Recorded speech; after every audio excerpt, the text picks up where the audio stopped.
The polished chrome glinted off the cafe's fixtures like it was trying to blind me into submission.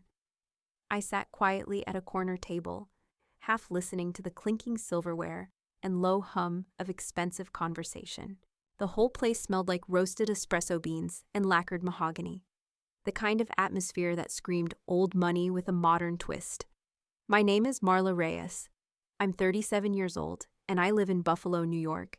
And right now, I was sharing a meal with the two people most responsible for making me feel small: my father and my sister. You know, Beatrice said, sipping her overpriced green tea, they really did a stellar job renovating this place. It's got that industrial chic vibe you see in New York cafes. You can't get this kind of refinement just anywhere. I gave a nod. I wasn't here to argue. Dad chuckled softly. Whoever designed this exhibit knew what they were doing. That vortex racer display out front? Really impressive. Aerospace precision. Reminds me of my Boeing days.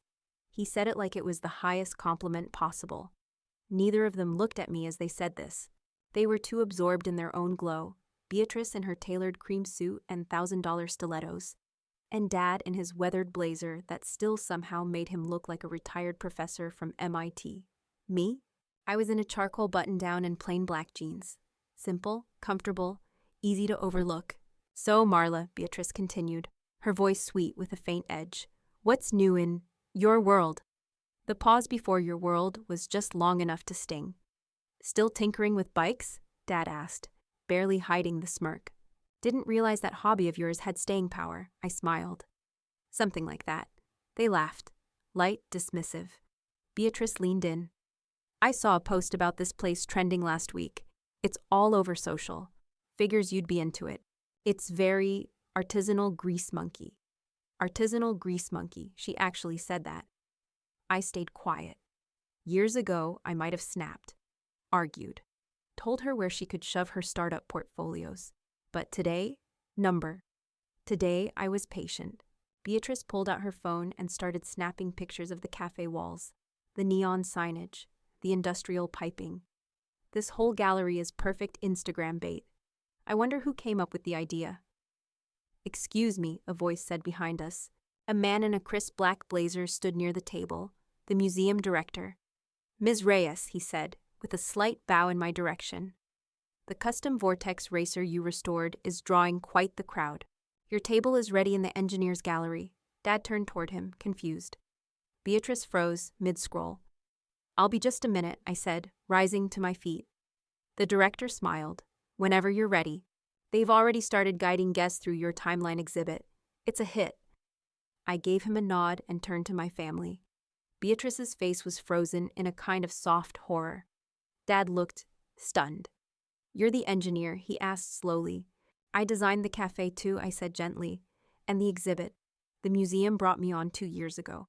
No need to gloat, just facts. Beatrice blinked but said nothing. I smiled. Enjoy the food. I recommend the smoked lamb tacos. And with that, I walked away, my boots echoing against the polished floor. That night, after the museum dinner, I couldn't sleep.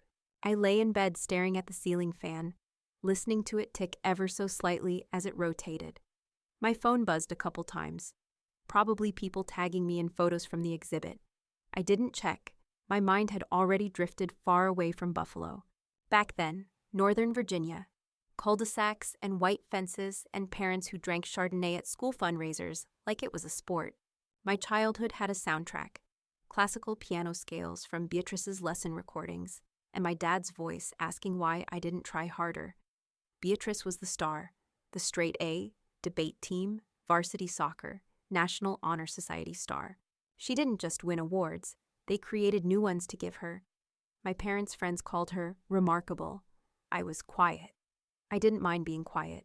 What I minded was how quickly quiet became invisible. I used to sneak out into the garage after dinner, grease-stained rag in my back pocket, and lose myself in old lawnmower engines or the beat-up dirt bike I found abandoned behind the middle school.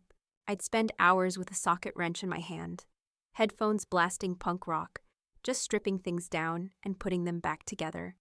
It was the only time I felt like myself. Dad would knock once and push the door open without waiting.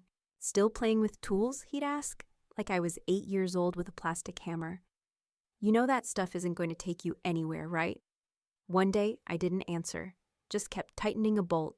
That pissed him off more than anything. Beatrice got accepted into Stanford early decision. They hung the acceptance letter on the fridge like it was a family award. I still remember the look my mom gave me when I asked if I could hang one of my engine diagrams up next to it. She didn't say no, just sighed and kept chopping vegetables. I tried to fit into their world, for a while. Took advanced classes. Applied to engineering programs. Got into a few decent schools. My parents picked the one with the best name recognition. Said it would look good in a LinkedIn bio. But the minute I got there, I knew it wasn't for me. The lectures were dry. The labs were corporate-sponsored nonsense, and half my classmates spent more time networking than learning. I wanted grease and speed and stripped wires, not PowerPoint slides and midterms that tested memorization instead of curiosity. So I dropped out, found a small auto garage on the outskirts of town that needed help. It was owned by this guy named Derek who used to build custom hot rods in the 80s. He paid me crap but let me use the back bay on weekends to work on my own stuff. It felt like home, I told my parents over the phone. I thought it was fair. They hadn't visited once anyway. There was a pause. Then my mom said, "You're what?" Not angry, just confused. Like I'd told her I was moving to the moon. My dad didn't say anything. He just hung up. A week later, Beatrice texted, "Mom says you're going through a phase. You'll grow out of it. Let me know when you come to your senses." I never replied. They stopped calling. Stopped writing. No holiday invites. No birthday texts. I was cut off so cleanly it felt surgical. I wasn't the rebel.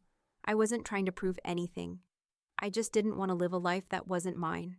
In that rusted garage with a busted radio and the scent of oil and metal around me, I started building something real, even if no one else saw it yet. The town was called Fulton, upstate New York, one of those old mill towns that time forgot. Boarded up storefronts, gas at the rundown station always 10 cents cheaper than the next town over, and a main street that got quiet by 7 every night. I pulled in with everything I owned stuffed into the back of my truck. Some tools, a camping stove, a half-working laptop, and 2 duffel bags of clothes. The gas station on the corner had been closed for years. Cracked asphalt, weeds growing through the concrete, garage doors that creaked like they were begging not to be opened again. I signed a lease the same day I saw it. $700 a month, no questions asked. There was a rusted-out camper parked behind the garage. The owner said I could use it while I got on my feet. I laughed at that. I didn't plan on getting off the ground for a long time. The first few months were brutal. I was living off ramen, fixing up junk bikes from estate sales, and the occasional ATV. Someone's cousin swore could still run. My hands were always covered in oil, my boots full of gravel, and my nights cold even with 2 blankets and a space heater that barely worked. The locals thought I was nuts, some dropout with grease under her nails trying to turn a junkyard into a business. A few of them came around at first. Curiosity more than anything. They'd peer into the open garage, arms crossed. "You fix Hondas?" one guy asked. "I fix whatever rolls," I replied. He snorted. "We'll see how long you last." That was the welcome wagon.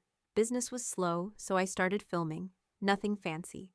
Just a little tripod I rigged out of PVC pipe and duct tape, pointed at the workbench. I'd record myself tearing down engines, scrubbing pistons clean, replacing gaskets. No music, no talking. Just tools, rust, and my hands. It was honest. Messy. Mine. After a few weeks, I added a cheap jazz track to one of the videos. A time-lapse of me rebuilding a 72 Bonneville tank. Posted it to a channel I made at midnight, half as a joke. 2 weeks later, it had 50,000 views. I thought it was a glitch. Then came the comments. "Never seen someone clean a carb like that. This is soothing as hell. You make me want to fix something." I didn't know what to do with it at first. I kept uploading. Simple stuff. Wiring tutorials. Logo repaints. Hand-painted fuel tanks filmed in silence, except for a Miles Davis solo in the background. People kept watching. One guy messaged me asking if I'd ever consider selling my builds. I laughed out loud in the camper. Sell? These were junkyard zombies I'd brought back to life with nothing but elbow grease and stubbornness. But that message, it stuck with me. That year, I didn't make much money. I didn't get any recognition from my family. I didn't even get invited to Thanksgiving.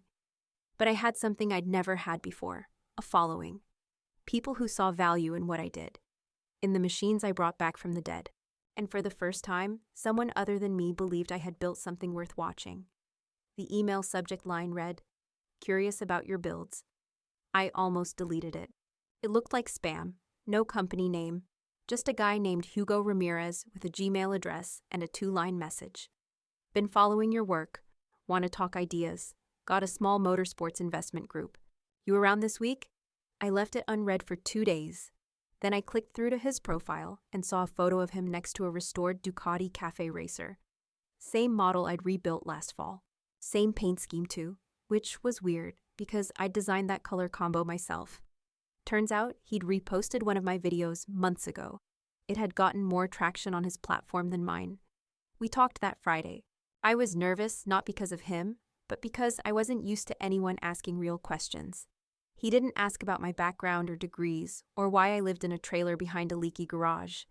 He asked about torque ratios. He asked about vintage spokes versus aluminum ones. He asked if I'd ever considered doing live builds. By the end of the call, I found myself saying, I could, if I had the space. He laughed. Well, that's where I come in. A week later, he drove up from the city in a vintage Mustang convertible that sounded like it had a throat full of thunder. He toured the garage, took a look at my workbench, stepped around a stripped-down Kawasaki, and said, "You're doing all this in this?" "I know it looks like a dump," I started. He waved a hand. "It looks like art." That was the start. First came the blog feature, a niche site for custom bike enthusiasts called Throttle and Thread. They did a full profile on me, complete with grainy stills from my videos and a Q&A where I explained how I'd learned by breaking things. It got shared around in the motorcycle community, and suddenly I had a name, not just a handle. Next came the tech journalist. His name was Jules. He'd seen the viral rebuild video and said it reminded him of those slow TV shows, where you watch someone build a cabin in the woods. I didn't know what he meant, but his article made me sound like some kind of quiet revolutionary. The engineer who rebuilds machines like they're sacred. That was the title. It was weird reading about myself like that. I didn't feel sacred. I felt tired. Still, the emails came rolling in. Gearheads, artists, retired engineers, college kids. They all wanted to know more. Could they visit? Could I host a workshop? That's when Hugo pitched the idea. Pop-up cafe, he said. Nothing big, just a few food trucks, a tent, and a few of your finished bikes out front. You can do a live demo. Stream it if you want. I'll handle permits and tables. I said yes without thinking. I didn't have much to lose. The event was held in my own cracked parking lot. It was cold and overcast, but people still came, some from hours away. We had indie coffee stands, a jazz trio playing off a flatbed truck, and I rebuilt a 1981 Yamaha on a raised platform, while folks stood around drinking cortados and taking photos.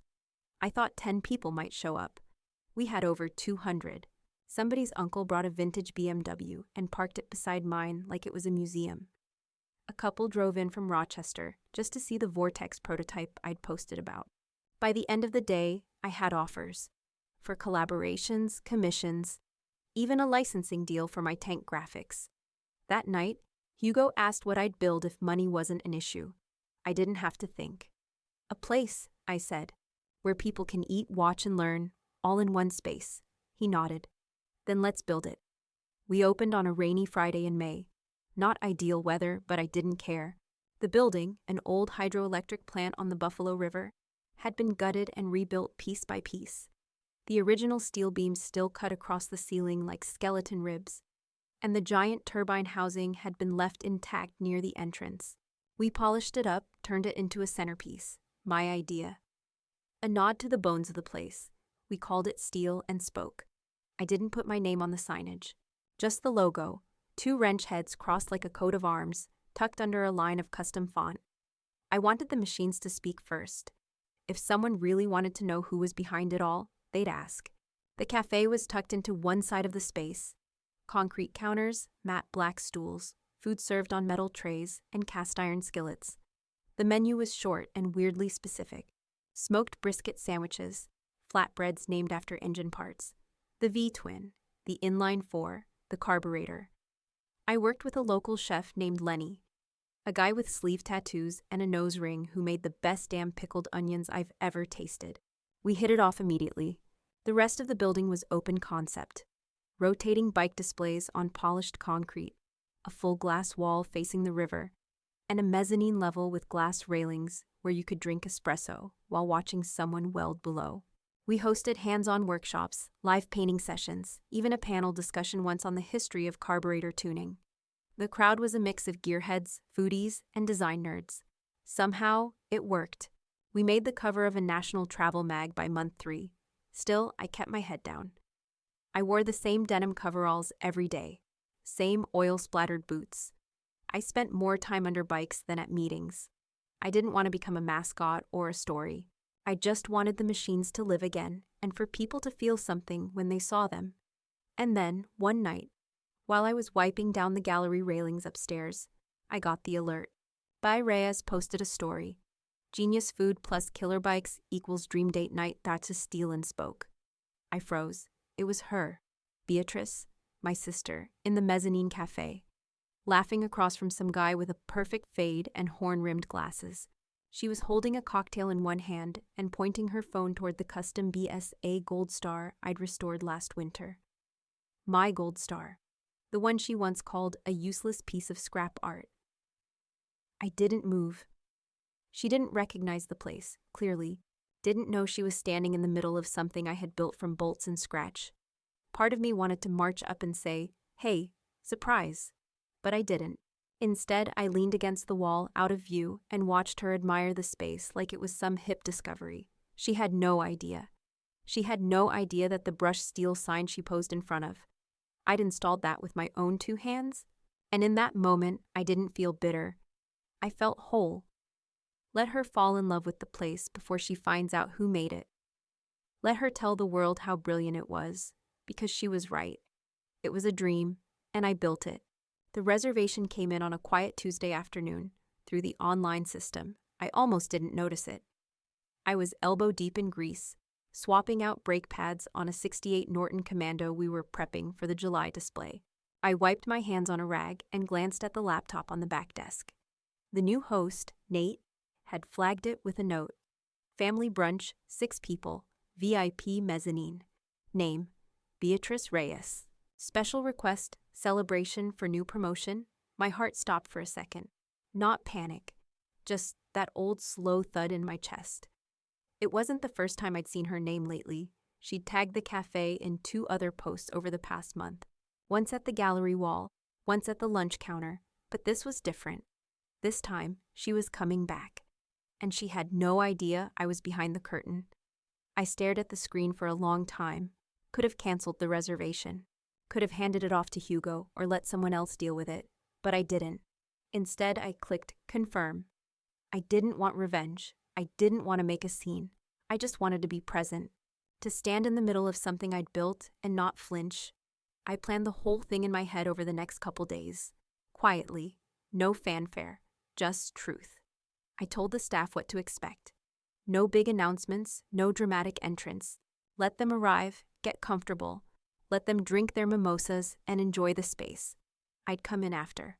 The morning of the brunch, I stood in front of the full-length mirror in the supply closet, tugging at the sleeves of my denim coveralls. Same pair I wore when I pulled the Vortex Racer out of a salvage lot in Rochester. There were still faint paint smudges on the knees. I thought about dressing up. Just for a second. Then I didn't. I laced up my oil-spattered boots and tied my hair back in a loose bun. Let her see me the way I am, the way I always was. I arrived early before the cafe even opened. Staff nodded as I came in. Nate gave me a thumbs up. "They're scheduled for noon," he whispered. "We've got the mezzanine reserved and the smoked lamb tacos prepped like you asked." I walked through the gallery while I waited. Ran my hand along the side of the Norton. Stopped to straighten a placard beside the custom Vincent Black Shadow I'd rebuilt last year. My name wasn't on the signage. It never was. But everyone on staff knew. They always knew. At 11:58, I heard the laughter. Beatrice, crisp and confident. That same polished voice she'd always used at family dinners. like everything she said was being recorded for a podcast. I stepped out of view, just for now. Let them enjoy their table. Let them soak in the ambience of what they thought was just a cool, trendy gallery cafe. They still didn't know, but they would. From the service hallway, I could see them through the glass. Beatrice in cream slacks and a blazer the color of champagne, holding court at the mezzanine table like she owned the place. Our dad sat to her left in a navy sport coat he probably hadn't worn since Beatrice's graduation. He looked older than I remembered, thinner, quieter, but still wore that air of practiced authority. 2 colleagues flanked the table. One of them was clearly trying too hard to impress. The other laughed at everything Beatrice said. I could hear her voice rising over the jazz track in the background. And the exposed piping? Brilliant. It's like industrial minimalism, but still warm. Whoever designed this, they knew what they were doing. The irony made me smile. The museum's chief curator, Diane, appeared beside me holding a menu binder. You ready? I nodded once. She stepped toward the mezzanine and approached the table with that graceful confidence she always carried when she was about to deliver good news to important people. Pardon the interruption, she said, voice light and professional.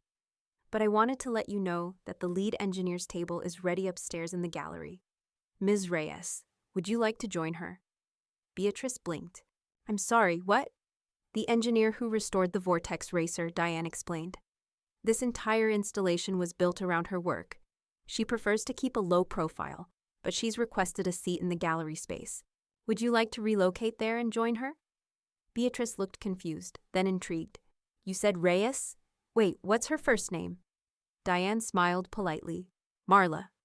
Our father turned sharply. Marla? I stepped forward.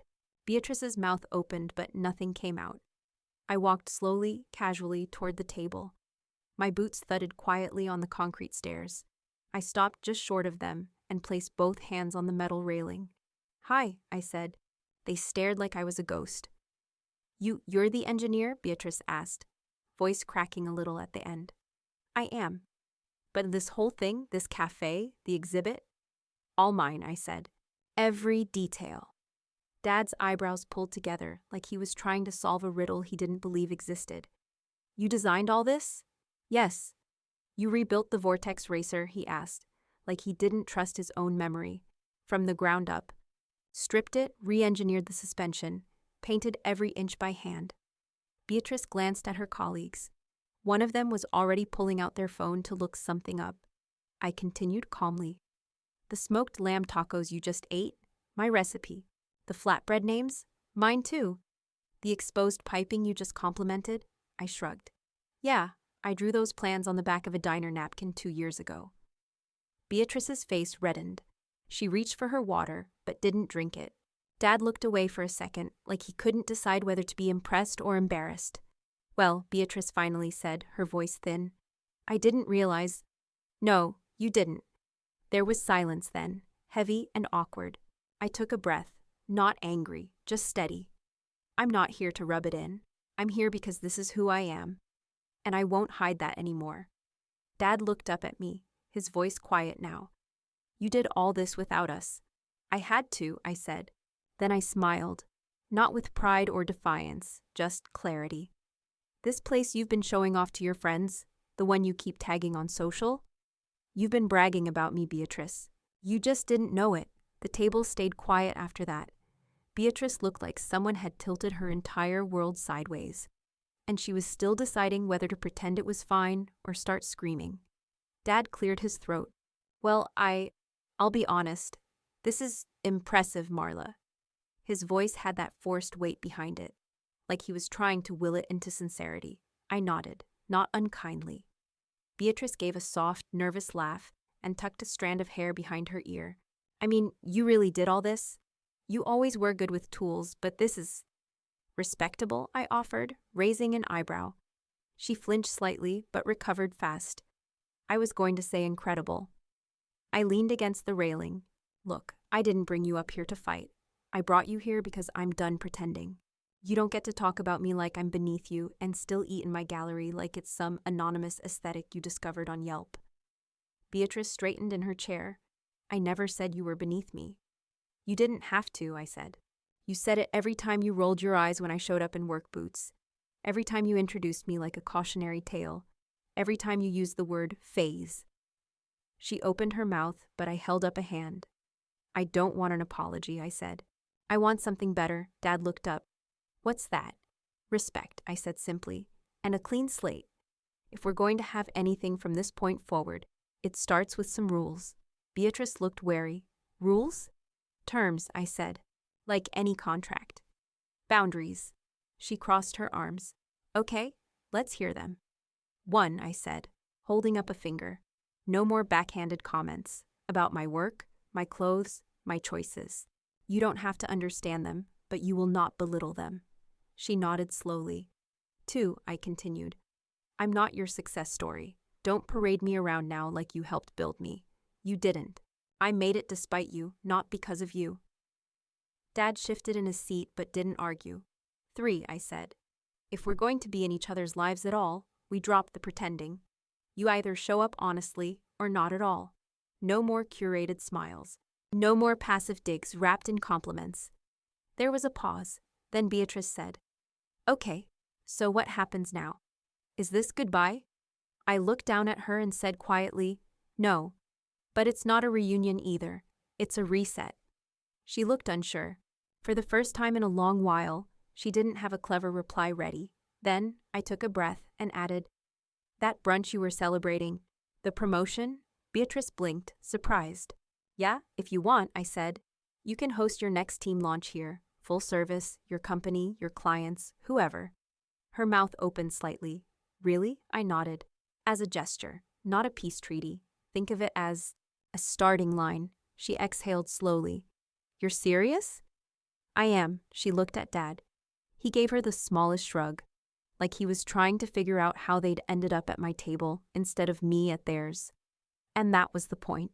This time, the seat belonged to me, and I wasn't asking for permission to sit in it anymore. After they left, the mezzanine fell silent again. I stayed behind. Let the noise fade, the hum of espresso machines downstairs, the soft shuffle of closing duties, the buzz of a dishwasher kicking on behind the cafe wall. I wandered down the spiral stairs and crossed the gallery floor, heels of my boots clicking against the concrete. No one stopped me. They all knew where I was headed. I pushed open the side door to the workshop. The lights were low. My tools were right where I left them. Wrenches laid out on the magnetic board, grease-stained rags in a bin by the workbench. The faint scent of motor oil and welding smoke still lingered in the air. It smelled like home. I sat on the old stool in the corner, the one with the ripped cushion and the cracked vinyl tape holding the leg in place. Reached for my leather-bound design journal on the shelf and flipped it open. The last entry was a quick sketch, a front suspension diagram with notes scribbled around the margins. Underneath it, I wrote, Wheels are nothing without weight. Balance is everything. I grabbed a pen and added a new line. Success doesn't feel like spotlight. It feels like steel cooling after the final weld. Solid. Real. I sat back and exhaled. The day had gone exactly the way I planned. Not because I wanted to humiliate anyone. I didn't. I just needed them to see me. Not the version they remembered, not the dropout they dismissed, but the one who built something from scrap, with no blueprints, no map, and no help. My phone buzzed. I glanced at the screen, half expecting a string of passive-aggressive texts, but it was a message from Beatrice. I'd love to visit the garage sometime. I mean it. Just that. No emojis, no backhanded compliment. Just a sentence. I stared at it for a while. Didn't reply right away. I wasn't sure if it was curiosity, guilt, or something real behind the words. But for once, it didn't matter, because I wasn't waiting for anyone to catch up anymore. I closed the journal, stood up, and walked outside. The air was warm, the kind of quiet summer night that smells like wet pavement and toasted metal. Across the river, the city lights blinked in a slow rhythm. Somewhere in the distance, a motorcycle engine revved and faded. I breathed in deep. The scent of oil clung to my sleeves. From the cafe vents above, I caught the faint aroma of baked bread and wood smoke from the oven. Two worlds, fused into one. My hands, stained and steady, rested on my hips. This, all of it, was mine. Built not to impress anyone, but to belong to myself.